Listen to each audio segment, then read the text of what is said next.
எல்லாருக்கும் வணக்கம். எல்லாரும் எப்படி இருக்கீங்க? நல்லா இருக்கீங்களா? இன்னைக்கு ஒரு புதிய உளவியல் கருத்தோட வந்திருக்கிறேன். அத நீங்க சிந்திச்சு பாருங்க. நான் எதர்ச்சியா வீடியோ பார்த்துருக்கக்குள்ள ஒரு டாக்டர் பேசக்குள்ள கேட்டேன். சைக்காட்ரிஸ்ட் டாக்டர் பேசக்குள்ள, சில மனிதர்கள் ரேட் ரேஸ்ல இருக்கிறாங்க. அவங்க வந்து ரேட் ரேஸ்ல இருக்கங்கிறதே அவங்களுக்கு தெரிய மாட்டேங்குது அப்படின்னாங்க. என்னடா இது ரேட் ரேஸ்ன்னு சொல்றாங்களே புதுசா இருக்கு அப்படின்னு சொல்லிட்டு, அப்புறம் அத பத்தி ரிசர்ச் பண்ணலான்ட்டு ரிசர்ச் பண்ணேன். ஸோ சூப்பராவே இருந்துச்சு அந்த ரேட் ரேஸு. ஒரு எலிய வந்து சக்கரத்துக்குள்ள விட்டோன்னு வச்சுக்கங்களேன், அது பாட்டுக்கு ஓடிக்கிட்டே இருக்கும் வேகமா. ஆனா அந்த எலிக்கு தெரியாது நம்ம இப்போ ஒரே இடத்துல தான் சுத்திக்கிட்டு இருக்கோம். இதனால நம்ம எங்கேயுமே முன்னேறல அப்படின்னு சொல்லிட்டு அந்த எலிக்கு தெரியாது. அது பாட்டுக்கு ஓடிட்டு இருக்கும். அந்த ஓட்டத்தினால எந்த பலனும் இருக்காது.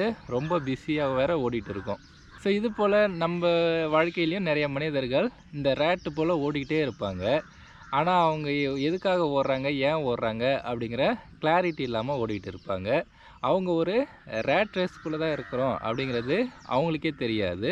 ஸோ இதனால அவங்க மன நிம்மதி இழந்து, தூக்கம் இல்லாம ரொம்ப ஸ்ட்ரெஸ்ஸோட ஒவ்வொரு நாளும் வாழ்ந்துகிட்டு இருப்பாங்க. ஸோ அப்படிப்பட்ட மனிதர்களுக்கு இந்த வீடியோ யூஸ்ஃபுல்லா இருக்கும். நீங்க உண்மையிலேயே ரேட் ரேஸ்ல இருந்தீங்கன்னா, அதுலேட்டு எப்படி வெளில வர்றது? ரேட் ரேஸ்ல இருக்க மனிதர்களுக்கும், ரேட் ரேஸ்ல இல்லாத மனிதர்களுக்கும் என்ன வேறுபாடு? அப்புறம் நம்ம வாழ்க்கையில நெறைய ரேட் ரேஸ் இருக்குது. அதில சில ரேட் ரேஸ உங்களுக்கு நான் எக்ஸாம்பிளா சொல்லப் போறேன். ஸோ இந்த வீடியோ ஃபுல்லா நீங்க பார்த்தீங்கன்னா, இந்த ரேட் ரேஸ பத்தி நீங்க ஃபுல்லா தெரிஞ்சுக்கலாம். குறிப்பா அதுலேட்டு எப்படி வெளில வர்றது? அப்படிங்கிறத பத்தி நீங்க தெரிஞ்சுக்கலாம். ஸோ இந்த வீடியோ உங்க வாழ்க்கைக்கு ரொம்ப யூஸ்ஃபுல்லா இருக்கும். நான் என்னோட ரியல் லைஃப்ல பார்த்த ஒரு எக்ஸாம்பிள ஃபர்ஸ்ட்டு சொல்றேன். அதுக்கப்புறம் நெறைய எக்ஸாம்பிள் பின்னாடி சொல்றேன். நான் காலேஜ் படிக்கக்குள்ள என்னோட ஃப்ரெண்டு திண்டுக்கல்ல இருந்தான். ஸோ அப்போ வந்துட்டு என்னோட ஃப்ரெண்டு வீட்டுக்கு நான் போயிருந்தேன். அப்போ என்னோட ஃப்ரெண்டு சொன்னான், அவனோட வீடு பார்த்தீங்கன்னா 4 மாடிக்கு போயிட்டு இருந்துச்சு. நான் அப்போ கேட்டேன், "ஏன் இவ்வளோ மாடி கட்டுனீங்க? வாடகைக்கு ஏதாவது விட்றீங்களா?" அப்படின்னு கேட்டேன். "வாடகைக்குலாம் எதுவும் இல்ல.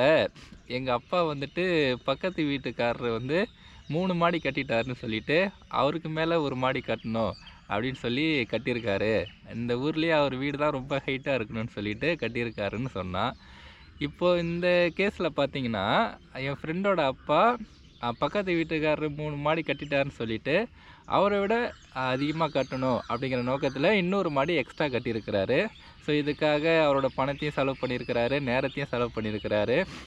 அந்த இன்னொரு மாடி கட்டி அத வாடகைக்காவது விட்றாரா அப்படின்னு பார்த்தீங்கன்னா, வாடகைக்குமே கிடையாது. ஸோ அந்த இன்னொரு மாடியில யாருமே குடியிருக்கவும் போறது கிடையாது. இந்த ஃபேமிலி பார்த்தீங்கன்னா, ஒரு 4 பேர் சேர்ந்த ஃபேமிலி தான். ஸோ அவங்களுக்கு கிரவுண்ட் ஃப்ளோரே போதும் வாழ்றதுக்கு. ஸோ அதுக்கு மேல இருக்கிறதெல்லாம் எக்ஸ்ட்ரா தேவையில்லாம கட்டுனது. எதுக்காகன்னா, அடுத்தவங்க கூட கம்பேர் பண்ணி ஸ்டேட்டஸ்ல அதிகமா இருக்கணும் அப்படின்னு சொல்லிட்டு கட்டியிருக்கிறாரு. இப்போ பக்கத்து வீட்டுக்காரரு இன்னொரு மாடி எக்ஸ்ட்ரா கட்டினாருன்னு வச்சுங்களேன், 4 மாடி அவருக்கு ஈக்குவலா, இவரு இன்னொரு மாடி எக்ஸ்ட்ரா கட்டுவாரு. ஸோ இந்த கம்பேரிஷன் நிக்கவே நிக்காது. போய்க்கிட்டே இருக்கும். இப்போ உங்களுக்கு தெரியும், என் ஃப்ரெண்டோட அப்பாவோட ஓட்டம் நிக்கவே நிக்காது. பக்கத்து வீட்டுக்காரர் இன்னொரு மாடி கட்டுனாக்கா, இவரு அதோட இன்னொரு மாடி அதிகமா கட்டுவாரு. இது பாட்டுக்கு போய்க்கிட்டே இருக்கும், முடிவு இல்லாம. இதனால அவருக்கு ஏதாவது பயனான்னு கேட்டிங்கன்னா, எந்த பயனும் இருக்காது. பக்கத்து வீட்டுக்காரரோட கம்பேர் பண்ணிக்கிட்டு, அந்த ஸ்டேட்டஸுக்காக இப்படி போய்க்கிட்டே இருக்கு பார்த்தீங்களா? இத தான் என்ன சொல்லுவாங்கன்னா, ஸ்டேட்டஸு ரேட் ரேஸ்ன்னு சொல்லுவாங்க. ஸோ அடுத்தவங்க கூட கம்பேர் பண்ணிக்கிட்டு நம்ம ஓடிக்கிட்டே இருப்போம். ஸோ அப்படி ஓடுற ஓட்டத்தினால நம்ம வாழ்க்கைக்கு எந்த பயனும் இருக்காது. நம்மளோட நேரமும், பணமும் தான் வீணா போகும். ஸோ இது ஒரு வகையான ரேட் ரேஸு நான் ரியல் லைஃப்ல பார்த்தது. இது போல மணி ரேட் ரேஸ்ன்னு இருக்குது. இப்போ ஒரு கம்பெனியில ஒரு மனிதர் வேலை செய்றாரு. 40,000 சம்பளத்துக்கு வேலை செய்றாருன்னு வச்சுக்கங்களேன். அவரோட வாழ்க்கை அப்போ ஓகேவா இருக்கும். அவரோட ஃப்ரெண்டோ இல்ல பக்கத்துல ஒர்க் பண்றவரோ 80,000 சம்பளம் வாங்குறாரு திடீர்னு அப்படின்னா, இவருக்கு உடனே தூக்கம் போயிடும். ஸோ இப்போ அந்த மனிதரோட நம்ம அதிகமா சம்பாதிக்கணும் அப்படின்னு சொல்லிட்டு, அதுக்காக கோர்ஸ் ஜாயின் பண்ணுறதா இருக்கட்டும், ஓவர் டைம் வேலை பார்க்குறதா இருக்கட்டும், இதெல்லாம் செஞ்சு கடைசியில ஹெல்த்தை விட்டுருவாரு. தூக்கம் இருக்காது. ரொம்ப ஸ்ட்ரெஸ்ஃபுல்லா அவரோட லைஃப் இருக்கும். கடைசியில அவர் வந்து 80,000 சம்பளத்துக்கு வந்துருவாரு. அடுத்து அந்த மனிதர், பக்கத்துல இருக்க மனிதர் 1,50,000 சம்பளம் வாங்கிட்டாருனாக்கா, இது இன்னும் கன்டின்யூ ஆகும்.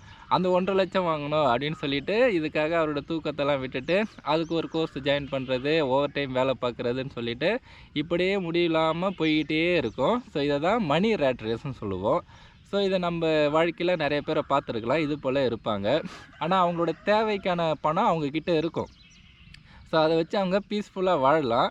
அப்படி வாழாமல் இந்த மணி ரேட் ரேஸில் மாட்டிக்கிட்டு அவங்க பாட்டுக்கு ஓடிக்கிட்டே இருப்பாங்க. அந்த எலி சக்கரத்தில் ஓடுறது மாரி ஓடுவாங்க. அதனால் எந்த பயனும் இருக்காது. ஸோ இந்த மணி ரேட் ரேஸில் பார்த்தீங்கன்னா பணம் முக்கியம்தான். ஆனால் இந்த ஒப்பீடு முடிவே இல்லாமல் போயிட்டுருக்கு பார்த்தீங்களா? ஸோ அதை தான் நான் ரேட் ரேஸ்ன்னு சொல்லிக்கிட்டு இருக்கிறேன். ஸோ இந்த மணி ரேட் ரேஸில் அந்த ஒப்பீடு முடிவு இல்லாமல் போய்கிட்டு இருக்குது. அடுத்து நான் சொன்னது போல் ஸ்டேட்டஸு ரேட் ரேஸு. ஸோ இப்போ ஒரு நபர் இருக்கிறாரு. அவர் தன்னோட மகளுக்கு திருமணம் பண்ணணுன்னு ஆசைப்பட்றாரு. ஸோ அவர்கிட்ட இருக்கிற பணத்தை வச்சு அவரே சிம்பிளாக பண்ணலாம். ஆனால் மற்றவங்க என்ன சொல்லுவாங்க, உறவினர்கள் என்ன நினைப்பாங்க அப்படின்னு சொல்லிட்டு அவங்களோட பார்வைக்காக என்ன பண்ணுவார், லோன் வாங்குவார். அதிகமாக வாங்கி மகளுக்கு அதிகமாக பவுன் போடுறதா இருக்கட்டும், கார் எடுத்து கொடுக்குறதா இருக்கட்டும், சீர்வரிசை செய்கிறதா இருக்கட்டும், இது போல் எல்லா கடனையும் வாங்கி செஞ்சுருவார். இதை பற்றி மக்கள் 3 நாள் பேசுவாங்க, நல்லா பண்ணாருப்பா அப்படின்ட்டு. அப்புறம் 4வது நாள் இதை பற்றி மறந்துடுவாங்க. ஆனால் இந்த மனிதர் அந்த ஒரு நாள் சந்தோஷத்துக்காக இவ்வளோ கடனையும் தூக்கி அவர் தலை மேலே போட்டுக்கிட்டு இதுக்காக 10 வருஷம் ஓடிக்கிட்டு இருப்பார். மக்களோட பார்வைக்காக வாழ்கிற வாழ்க்கை. ஸோ அதுவுமே ஒரு வகையான ரேட் ரேஸு தான். இப்படி மக்களோட பார்வைக்காக வாழ்கிறாங்க பார்த்தீங்களா? அது நம்ம ஊர்களே பார்க்கலாம். நிறையாவுக்கு இப்படி தான் இருக்குது. மற்றவங்களோட பார்வைக்காகவே வாழ்கிறது. ஸோ அதில் மாட்டிக்கிட்டு நிறைய மனிதர்கள் நிம்மதி எழுந்து அதுக்காக ஓடிட்டு இருப்பாங்க. லோன் போட்டுக்கிட்டு இஎம்ஐ கட்டிக்கிட்டு அதுக்காக ஓடிட்டு இருப்பாங்க. ஸோ இதுவும் ஒரு வகையான ரேட் ரேஸ். மக்களின் பார்வைக்காக வாழ்கிறது ஒரு வகையான ரேட் ரேஸ். அடுத்தது பார்த்திங்கன்னா கரியர் ரேட் ரேஸ். இப்போது ஒரு கம்பெனியில் ஒரு மனிதர் வேலை செய்கிறாரு. அவருக்கு ப்ரொமோஷன் வருது. ஸோ அதனால் அவருக்கு ஒரு மாதம் ரொம்ப சந்தோஷமாக இருக்குது. அடுத்தது சீனியர் மேனேஜர் ஆகணுன்னு ஒரு ஆசை வருது. அதுக்காக ஓவர் டைமாக வேலை பண்ணுறது, வீட்டில் டைம் ஸ்பெண்ட் பண்ணாமல் இதுக்காகவே உழைக்கிறது. இப்போ அடுத்து சீனியர் மேனேஜர் ஆனதுக்கப்புறம் அடுத்து இன்னும் மேலே பதவிக்கு போகிறதுன்னு ஓடிக்கிட்டே இருப்பார். இதனால் அவரோட ஃபேமிலியை மறந்து ரொம்ப ஸ்ட்ரெஸ்ஃபுல்லான வாழ்க்கையை வாழ்ந்துக்கிட்டு இருப்பார். 10 வருஷம் கழித்து பார்த்திங்கன்னா அவர் ப்ரொமோஷனில் ஹை லெவலில் போயிருப்பார். அதுக்காக அவரோட வாழ்க்கையை நீங்கள் பின்னாடி திரும்பி பார்த்தீங்கன்னா அவர் என்ஜாய் பண்ண நேரமே ரொம்ப குறைவாக இருக்கும். ஸோ அவரோட வாழ்க்கையே ரொம்ப ஸ்ட்ரெஸ்ஃபுல்லாக வந்திருக்கும். இது போல் பதவி உயர்வுக்காக போகிறது தப்பு இல்லை, அதுக்கும் ஒரு எண்டு இருக்கணும். ஸோ இது நமக்கு வந்தாக்கா இதோட நம்ம முடிச்சிக்கலாம், இதோட நம்ம லைஃப்பை செட்டில் பண்ணிக்கலாம் அப்படின்னு சொல்லிட்டு அதுக்கும் ஒரு எண்டு இருக்கணும்.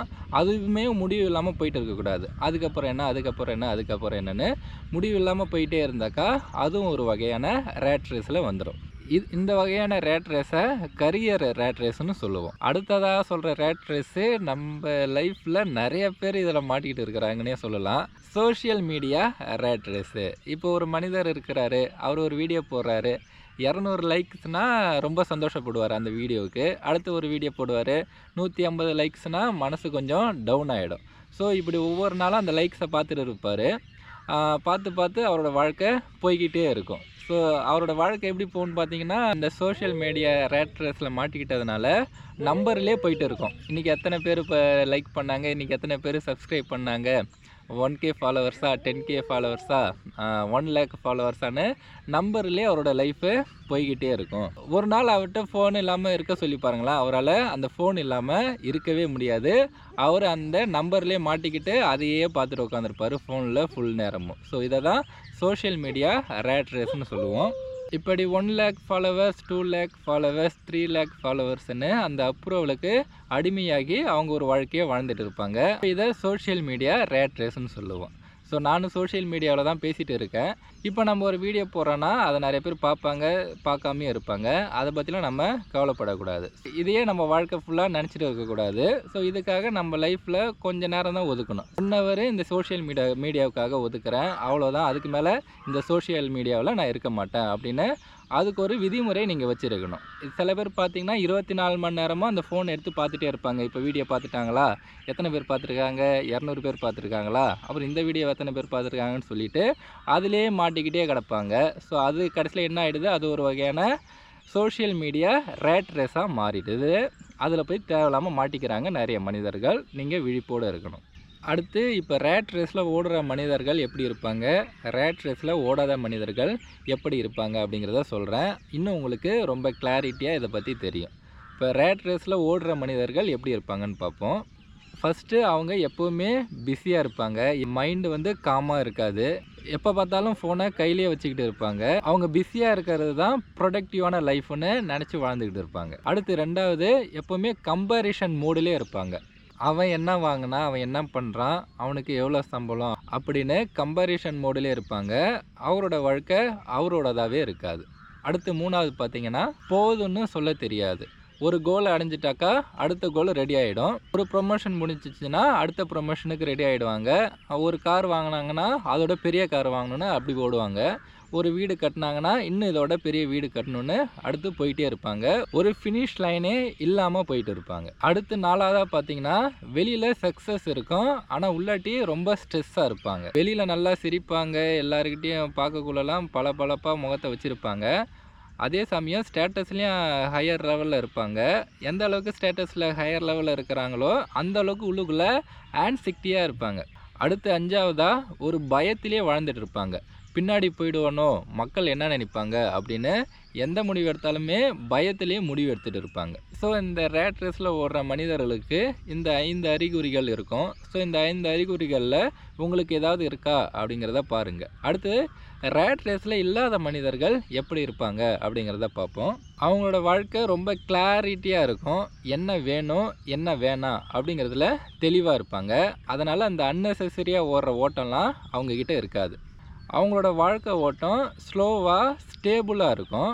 அவங்க ஓடுவாங்க, ஆனால் வேகமாக இல்லை, ஸ்டெடியாக ஓடுவாங்க. இன்னும் முக்கியமாக அவர் தேர்வு பண்ணின பாதையில் தான் ஓடுவார், மற்றவங்க தேர்வு பண்ணின பாதையில் ஓட மாட்டார். 3வதாக பார்த்தீங்கன்னா, போதும்னு சொல்கிற மனசு இருக்கும். அவருக்கு இன்கம் அதிகமாக இல்லாமல் இருக்கலாம், ஆனால் அவர்கிட்ட பீஸ் அதிகமாக இருக்கும்.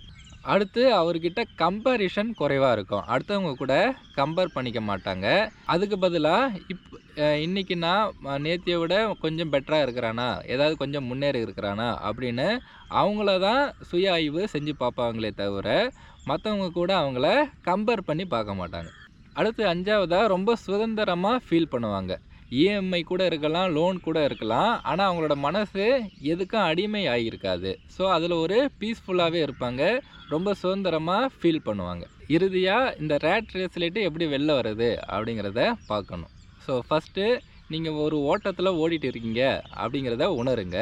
ஸோ அந்த ஓட்டத்தில் நீங்கள் ஓடும்போது இந்த வாழ்க்கையில் நான் இந்த செயலை செய்கிறது நான் விரும்பி செய்கிறேனா இல்லை மற்றவங்களுக்காக செய்கிறேனா, ஸோ இந்த செயலை செய்கிறதுனால எனக்கு சந்தோஷம் வருதா, இந்த கேள்வியை நீங்கள் கேட்டு பார்த்தாலே இந்த ரேட் ரேஸ்லேட்டு வெளில வரத்துக்கு உங்களுக்கு உதவியாக இருக்கும்.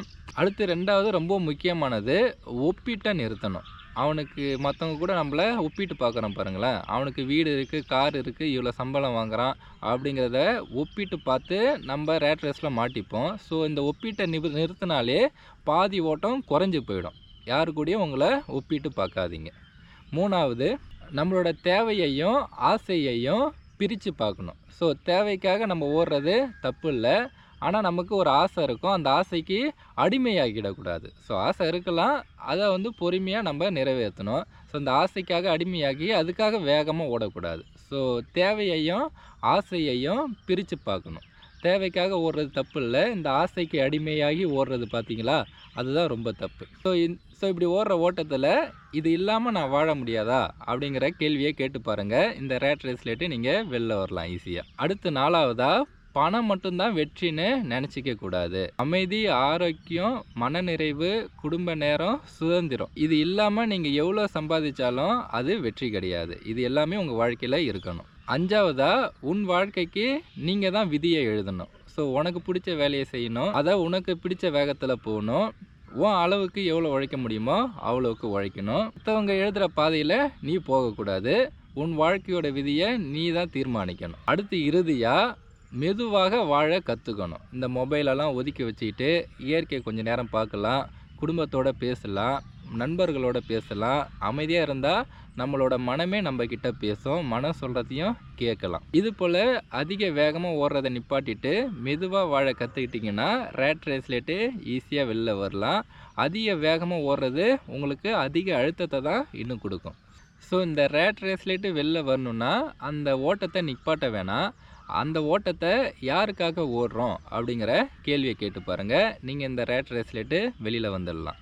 ஸோ இந்த வாழ்க்கை வந்து ஒரு மாரத்தான் கிடையாது. இந்த வாழ்க்கை ஒரு பயணம். இதில் நீங்கள் வேகமாக ஓடி சோர்ந்தும் போகலாம். இல்லைனா ஒவ்வொரு மொமெண்ட்டையும் சந்தோஷமாக வாழ்ந்து மன அமைதியோட இந்த வாழ்க்கையை முடிக்கலாம். முடிவு உங்கள் கையில் தான் இருக்குது. நன்றி மக்களே.